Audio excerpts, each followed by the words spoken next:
Before you begin marketing your construction company online, make sure that you understand the differences between commercial and residential marketing. The differences may surprise you. Today, I'm going to be breaking down my top 5 differences between commercial and residential construction marketing. Before we jump into the differences, let me share why the differences even matter. You're likely getting ready to invest your hard-earned money into marketing.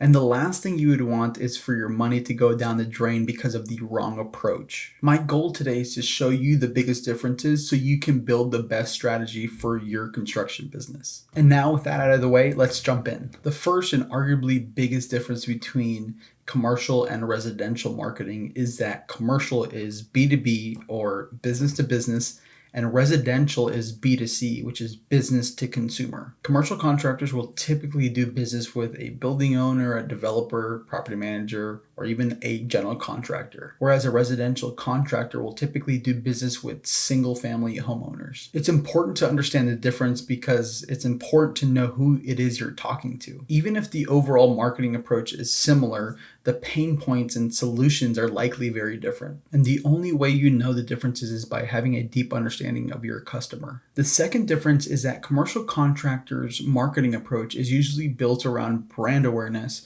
whereas residential contractors' marketing approach is built around lead generation. Residential contractors approach their marketing to be able to gain more and new clients since the average homeowner only owns one home. Commercial contractors approach their marketing as a way to nurture relationships, whether it's with their clients or prospects, since the sales cycles tend to be longer and more relationship based. Think of it like this. Residential, if you get one client, you may get referrals to others, but it's not guaranteed. Whereas commercial, if you land one really good client, you can work with that client for years or even decades to come. And that's why residential is more focused on lead generation and commercial is more focused on brand awareness. Both are great options, but it's important to know what you're building towards. The third difference is the marketing channels that commercial and residential contractors typically use. Here's a breakdown for each of them. Commercial contractors typically have a website, social media, and sometimes some photo and video content. Residential contractors typically have a website, social media, SEO, local SEO, paid ads, photo, and video content. As a result, you can see that residential contractors typically invest more into marketing than commercial contractors. And since residential contractors invest more in their marketing, they usually have a more up-to-date look and feel on all their marketing, whereas commercial contractors tend to look more old and outdated. Can commercial contractors use as many channels as residential contractors do?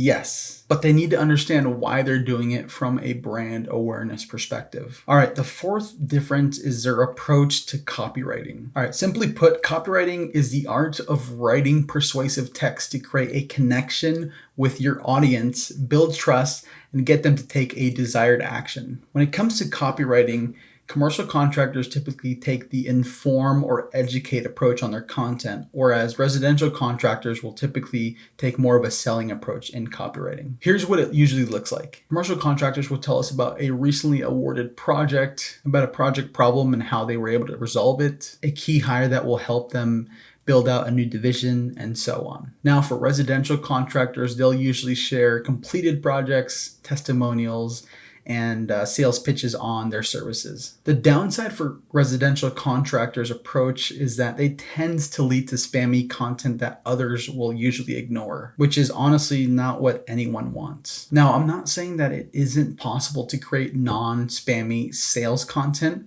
but you need to be immensely strategic with your approach. The fifth and final difference is that commercial contractors are more relationship-based than residential contractors. Part of the reason why a lead generation approach doesn't work for commercial contractors is because that isn't how B2B clients make decisions. They don't see a social media post and say, yes, I want to do business with you. They don't see a contractor ranked number 1 on Google and think, they're on first on Google, they must be a really good contractor. They don't see a blog of 5 reasons they should work with you and hire you and think, I'm sold, let's talk. Instead, they connect in person at a networking, association, or industry event. Then from there, they typically schedule some sort of lunch or coffee and build the relationship from there. And as a result, their online marketing is there to help reinforce their expertise, their value, and their experience on commercial projects, in hopes of leading to future work from the existing relationships that they have. So with all that information, what should you do next? Here are the main takeaways that you can implement